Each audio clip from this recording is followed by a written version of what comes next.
season. And I think the point of the piece on ESPN.com is simply to establish one thing, like we need to appreciate that this guy has played more basketball than just about any other superstar that any of us have ever seen.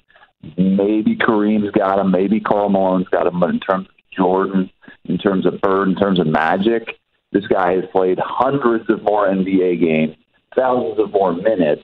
And so that's where we really start the piece. But you asked how he's adapting. And long story short, he's slowing down a little bit on purpose. His average speed on the court is actually reduced. That doesn't mean he's slower. That means he's picking his spots more often.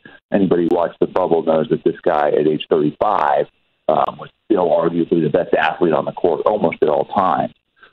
So I think he's just picking his spots more, and he looks like he's going to be playing at a high level way deeper into his career than any of his other sort of superstar cohort.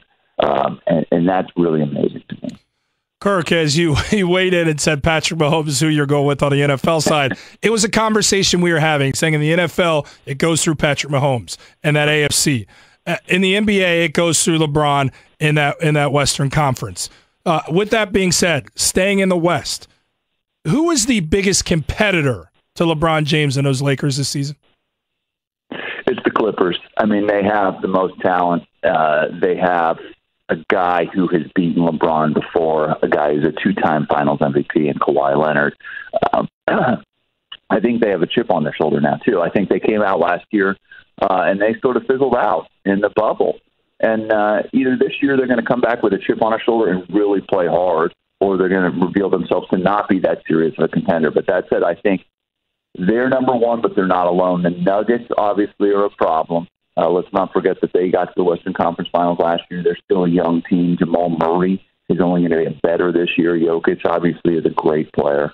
And then, I would throw a wild card team or two in there too. Houston could coalesce amidst all the crisis there. Wow. And Dallas, I think, could take a step. But I think the obvious answer to your question is the LA Clippers. Talking to Kirk Goldsberry, ESPN NBA analyst. Okay, so let's go to the other side. Let's go to the East. What do you expect to see from the Nets tonight? There's been some drama that has been going on in Brooklyn off the court and leading up to the start of the season. I mean, I know we can't all believe it, but it's true. So what do we expect to see from the Nets tonight?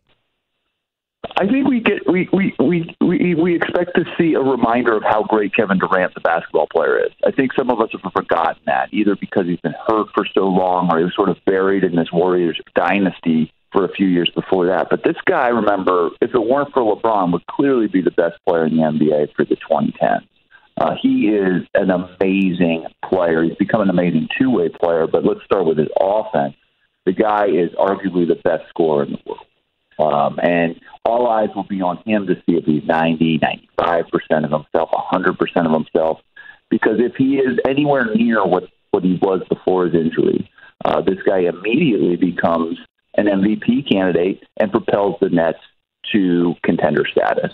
If he's a little slow or if there's some rust there, which we haven't seen in the preseason, maybe that's a different story. But I expect to see the world seeing Kevin Durant and being reminded of how dominant this guy is and that the Nets are for real because of it. So since we're kind of wading in the waters of drama here, I'm going to take it back to the Clippers. We saw how they finished last season. Kirk, I'm aware you said they're the best contender in the West to the Lakers. But there's this talk about Coach Lue using triangle offense to best serve some of the needs and skill set of a guy like Kawhi. That's intriguing to me. What is equally intriguing, or more so, is the fact that Kawhi's declining the player option, which says to me, I saw how it went down last year. I'm not quite sold on what it is this year. Maybe Paul George, I'm not even sold on as my right-hand man. Do you see any fractures potentially within that locker room, much like we heard of last season towards the end when it was all said and done? Yeah, you hit the nail on the head. I think if there's a red flag here, it's leadership. They have a new coach, so they don't have an established leader at the coaching spot. And on the roster, there was some diciness, as we alluded to, with Paul George, with Kawhi Leonard last year in the bubble, not exactly rising to the occasion. This is a team that, if it all goes well, they should be great, but there's a lot of chances it might not go well. You mentioned the triangle offense. I think the biggest way this falls apart if these guys just don't love each other, they don't come together. They don't have that leadership on the floor. And Kawhi Leonard is a lot of things. He's probably the most complete basketball player in the league in some ways, but he doesn't have that leadership element. And if it starts to go south, yeah, he can leave next year. He declined that player option, which I think was a smart business decision, but it's also a pretty savvy free agency decision. If he doesn't like what he sees on the court this year, he has leverage to get out of there. So I do think you're exactly right. There are some red flags in the Clippers organization. I would say the biggest one is leadership on the court and on the bench. But then will these guys coalesce into something greater than the sum of these random parts? They didn't do that last year when it mattered most. All right, Kirk Goldsberry, thanks so much for the time. ESPN NBA analyst, again, now on ESPN.com. LeBron James' savvy strategy to dominate at his age. And tonight, it's Lakers-Clippers. Coverage begins at 9:30 p.m. Eastern on ESPN Radio. Thanks, Kirk, for the time. Enjoy the NBA tonight. Happy holidays. I got my home. See you later. Noted. Duly noted. I can't believe... I can be on the right side of history with that one. Yeah, he is. I can't believe the NBA is back already. I can't. LeBron can't either, Shay. You guys share a similar sentiment there in that regard. And tonight, the Clippers-Lakers game tips off at 10 Eastern. Everybody's keenly aware that you're not happy that it's a late start today. So tired. It's West Coast basketball. This is how this thing goes. I got to put my big girl pants on. Try being LeBron James. That man is tired. You're gonna have to try and figure out LeBron a way. James makes so much more money than you and I combined. No offense. Stop reminding me that I don't make the money of the athletes that you cover. He can be tired, but I don't doing the want best to I can. I mean, I'm saying yes to every gig that ESPN gives me. I'm filling in wherever I can. I'm doing whatever I can to make you some money here. All right? I'm trying. Don't show everything how the sausage is made. All right, so which quarterback is currently wearing green that will be worth more money going forward? We're talking about money still? Keep working, Jordan. That's after Jordan has this. College football season is rolling along, and so is the latest season of your favorite Dr. Pepper-obsessed college football town. That's right, we're talking about Fansville. So brace yourself for all the on-the-field football drama and off-the-field Dr. Pepper flavor your eyes and taste buds can handle. Because even though you can't be at the stadium, you can still dress, cheer, and drink Dr. Pepper like a true fan. Head to a store near you to treat your inner college football fan to an ice-cold 20-ounce Dr. Pepper today.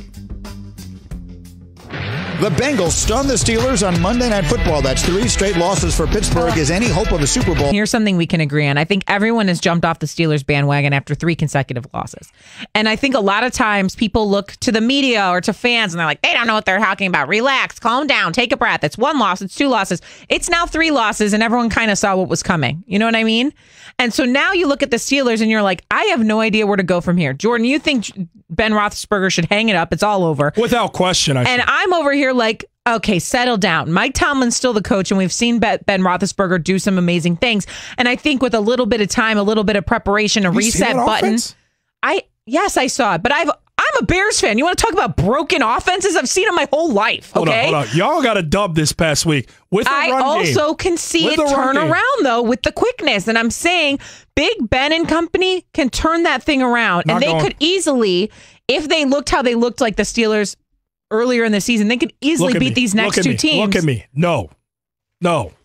Look, come on. Eye contact. No. The Steelers, no. You don't believe that. I don't know what friends of yours are listening in Pittsburgh, but look at me. No. I don't think I have any friends in Pittsburgh, unfortunately. You know the Steelers aren't that team. But another thing, going back to the Colts, because me and you have had this thing, Titans-Colts, all season long with that AFC South. Back and forth. You're Titans, I'm Colts. I do see a part of Patrick Mahomes where I say, last 5 games, 6 interceptions. It's not a gaudy number, but it doesn't feel like a Patrick Mahomes number. Not even a little bit. At all. They're vulnerable. But then I look at the Colts defense, 3rd in the NFL in takeaways. And that's just another place where I say, hey, if you're going to knock off the top dog, they can't be at their best. They got to give you some opportunities. That could be a place where opportunities are given. Perhaps. I really like these Colts, and I can't believe it, but maybe the Browns too. Beginning Tuesday, January 5th, Mike Greenberg begins his show. Greeny immediately following Keyshawn, J. Will, and Zubin on ESPN Radio. Greeny will take you inside the stories of the day as only he can. Have the newsmakers you'd expect and interact with you every single day from Keyshawn, J. Will, and Zubin right into Greeny weekday mornings on ESPN Radio. All right, let's welcome in, because the NBA does kick off tonight. We're going to welcome in Kirk Goldsberry, ESPN NBA analyst. Now on ESPN.com, LeBron James' savvy strategy to dominate at his age tonight. It's Lakers and Clippers. Coverage begins at 9 p.m. Eastern on ESPN Radio. Kirk, I got to stay up late tonight. I'm going to be one tired lady tomorrow morning. Let me tell you that. All right. How has LeBron morphed, I guess I'll say, his game in these late stages of his career? It's been a quick turnaround from him from last season to this season.